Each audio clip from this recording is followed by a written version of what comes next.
করব নাকি এককভাবে করব সেই বিষয়ে মতামত দেবেন। জোট করলে কাদের সাথে করব, কাদেরকে নিয়ে আমরা করতে পারি সেই বিষয়গুলো। এনাফ ইজ এনাফ, আর চুপচাপ থাকবো না।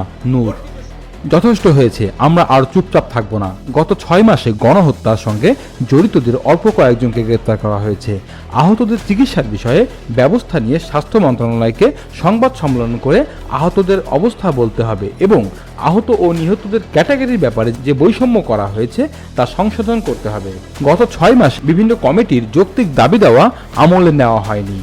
সংস্কারের কোনো বাস্তবায়ন দেখছি না। পুনরায় পুরনো ধারায় দেশ চলছে। এখন জাতীয় ঐক্যমতের ভিত্তিতে এগিয়ে যাওয়া উচিত।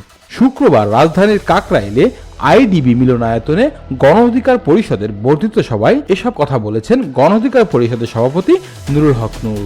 এ সময় রাজনৈতিক ফায়দা নিতে কেউ কেউ আওয়ামী লীগকে টিকিয়ে রাখতে চায় বলেও মন্তব্য করেন নূর। নিজ দলের কর্মসূচিতে নেতাকর্মীদের উপর হামলার বিষয়ে নূর বলেন, ক্ষমতায় আসার আগেই কোনো কোনো দলের উৎপাত আধিপত্য বেড়েছে। অন্য দলকে রাজনৈতিক কর্মসূচিতে বাধা দেওয়া হচ্ছে। এমনকি রাজনৈতিক ফায়দা নিতে কেউ কেউ আওয়ামী লীগকে জিতিয়ে রাখতে চায়। আমরা গণঅভ্যুত্থানের ইতিহাস বা কৃতিত্ব নিয়ে কাড়াকাড়ি করতে চাই না। পরিবারতান্ত্রিক রাজনীতি দেশ, সমাজ ও রাষ্ট্রের মধ্যে বিভক্তি তৈরি করছে।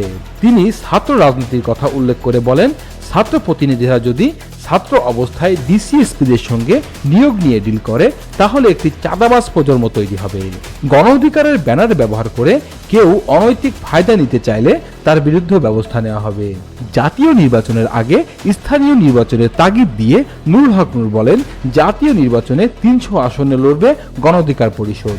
এখনো পর্যন্ত কোনো দলের সঙ্গে জোট করেনি, তবে ভবিষ্যতে করবে কিনা তা নিয়ে সবাই আলোচনা করে সিদ্ধান্ত নেওয়া হবে।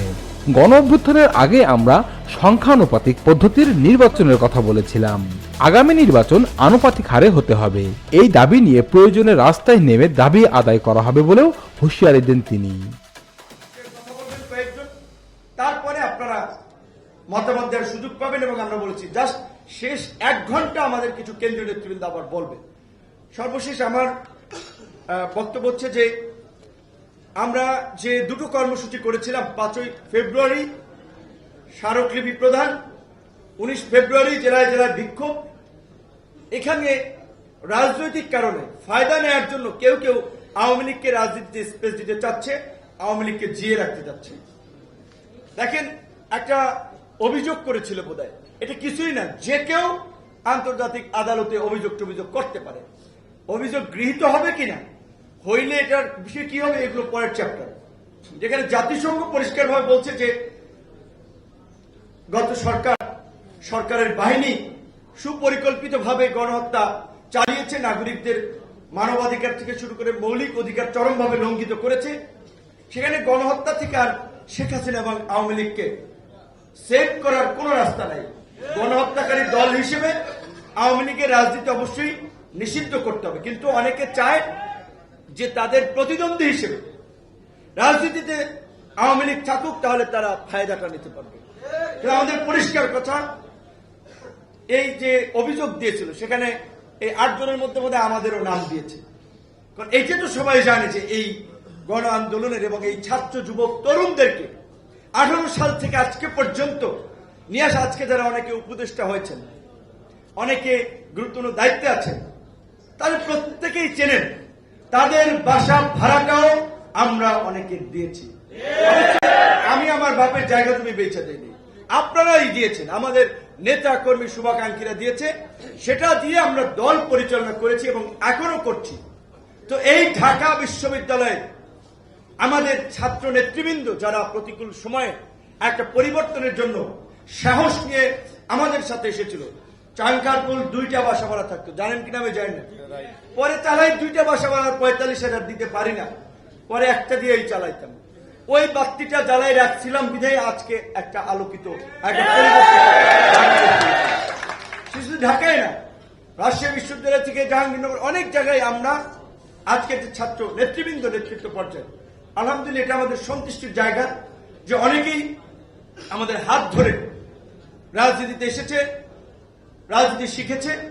কিন্তু আমার একই সাথে যেমন ভালো লাগা, স্বস্তির বিষয় আছে, আবার অস্বস্তি, আবার একটা সংকটের বিষয় আছে। আজকে এই যে আবার জেলা উপজেলা পর্যায়ে আমি দেখলাম সেদিন আমার উপজেলায় সমন্বয়ক করেছে 3-4 জন, তারা ইউনোর বিরুদ্ধে আপনার আন্দোলন করছে, ব্যানার দিয়েছে ইসলাম বিদ্বেষী, গণশত্রু, আওয়ামী দোসর, অনেক কিছু। একটা লোক ইসলাম বিদ্বেষী, গণশত্রু, আওয়ামী দোসর, অনেক কিছু। পরে যেটা জানলাম যে তাদের এই ওএমএস টোএমএসে তাদের নাম টাম না রাখায় বোধহয় তারা এই সমস্ত মানে তাকে সরানোর জন্য একটা এটা মানে প্রোগ্রাম করতেছে।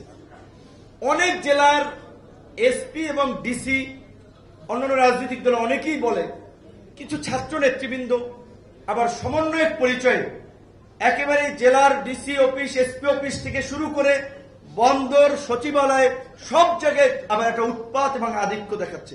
এইটা আবার একটা অশনি সংকেত।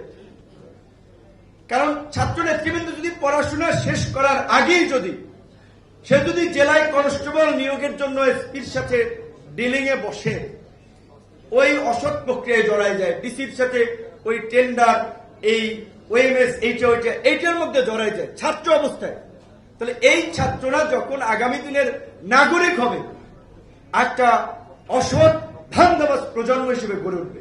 কাজে সেক্ষেত্রে এইখানে আবার সংকটের জায়গাটা হচ্ছে অবশ্যই আমাদের এই ছাত্র নেতৃবৃন্দরা বা আন্দোলনকে ব্যবহার করে, কোন ব্যানারকে ব্যবহার করে কেউ যদি এ ধরনের ফায়দা নিতে চায়, সেই বিষয়েও আমাদের অবস্থান থাকতে হবে।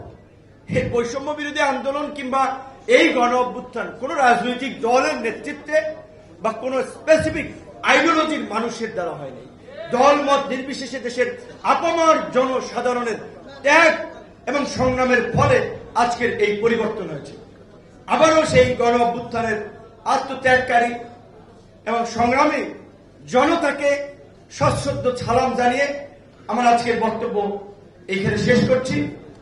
মিডিয়ার ভাইদেরকে আমরা অনুরোধ করবো যে আপনারা যদি একটু ফুটেজ নেন, তাহলে আপনারা যদি কেউ লেট এসে থাকেন ফুটেজ নিয়ে আপনারা আজকে আমাদের এই অনুষ্ঠান থেকে একটু সমাপ্ত করলে ভালো হয়। আমাদের অভ্যন্তরীণ ইন্টারনাল আলোচনা হবে, যেটি আমরা